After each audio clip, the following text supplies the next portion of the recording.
प्रिय मित्रों, मैं डॉक्टर एस के वर्मा अपने यूट्यूब चैनल के नवीनतम तथा 215वें वीडियो में तथा दिल्ली श्रृंखला के 42वें वीडियो में आपका स्वागत करता हूं। दिल्ली के इतिहास के 33वें वीडियो में 33वें अंक में आज मैं अंग्रेज़ों के आगमन तथा ब्रिटिश शासन की स्थापना की बातें 400 वर्षों का इतिहास मात्र 5 मिनट में बताने का प्रयास करूंगा।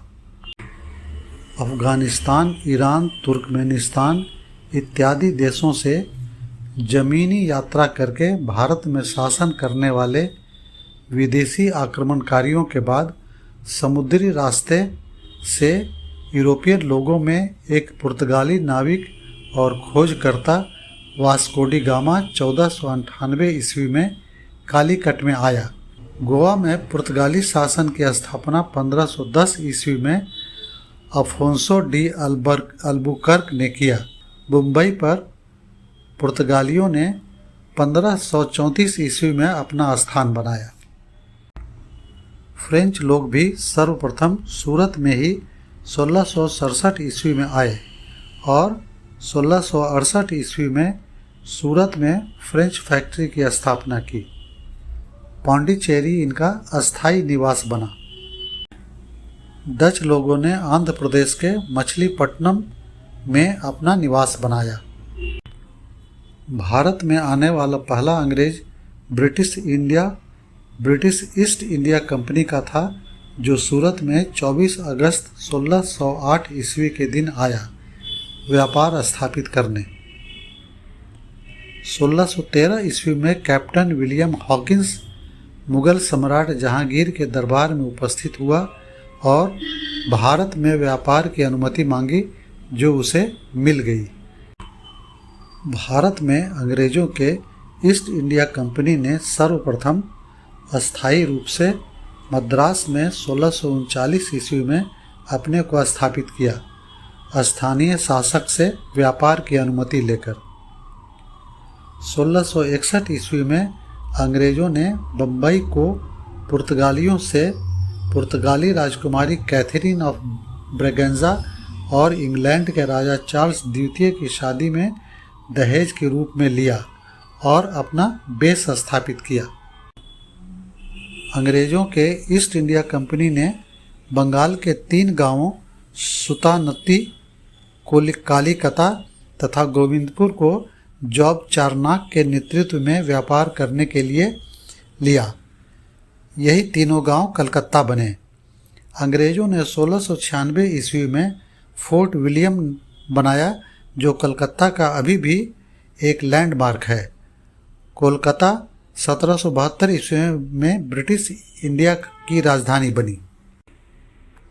1757 ईस्वी में पलासी के युद्ध में सिराजुद्दौला को हराकर अंग्रेज़ों ने भारत में अपना साम्राज्य की स्थापना की और समस्त भारत उनके अधिकार क्षेत्र में आ गया।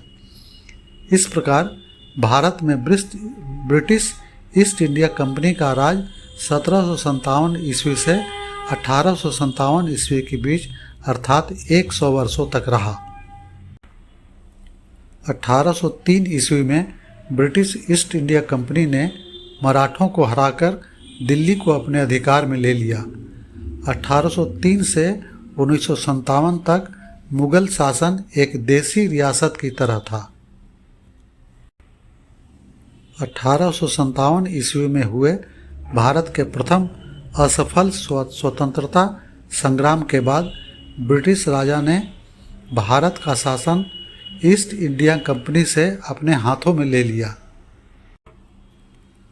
1911 ईस्वी में ब्रिटिश भारत की राजधानी कोलकाता से दिल्ली स्थानांतरित किया गया। 1931 ईस्वी में दिल्ली में राजकीय भवन अर्थात वायसराय हाउस, पार्लियामेंट, ऑफिसेज और अधिकारियों के निवास स्थान बनने के बाद दिल्ली को ब्रिटिश भारत की राजधानी औपचारिक रूप से घोषित किया गया। भारत में ब्रिटिश सम्राट का शासन 1858 से 1947 ईस्वी तक करीब 90 वर्षों तक रहा। ब्रिटिश राज के अंतर्गत 565 देसी रियासतें थीं, जो ब्रिटिश सरकार को प्रजा से कर वसूल कर लगान देते थे। कुछ दिनों तक मुगल शासक भी देसी रियासतों की तरह थे जो अंग्रेजों को कर दिया करते थे। देसी रियासतों को ब्रिटिश ईस्ट इंडिया कंपनी को 1857 तक तथा 1857 से 1947 ईस्वी तक ब्रिटिश राज को पैसे कर के रूप में तथा अन्य सामान देने होते थे, जिन्हें पेशकश या जागीर कहा जाता था। मित्रों, ब्रिटिश काल के 400 वर्षों के इतिहास को मैंने मात्र 5 मिनट में बताने का प्रयास किया है। अगर अच्छा लगे तो सब्सक्राइब, लाइक, शेयर अवश्य करें। दिल्ली के इतिहास के अगले अंक में मैं आपको ब्रिटिश काल से जुड़ी एक दर्शनीय स्थल की सैर पर ले चलूँगा। तब तक के लिए क्षणिक विराम। मेरे वीडियो को पूरा देखने, सब्सक्राइब, लाइक, शेयर तथा अच्छे कमेंट्स करने के लिए आपका बहुत बहुत धन्यवाद।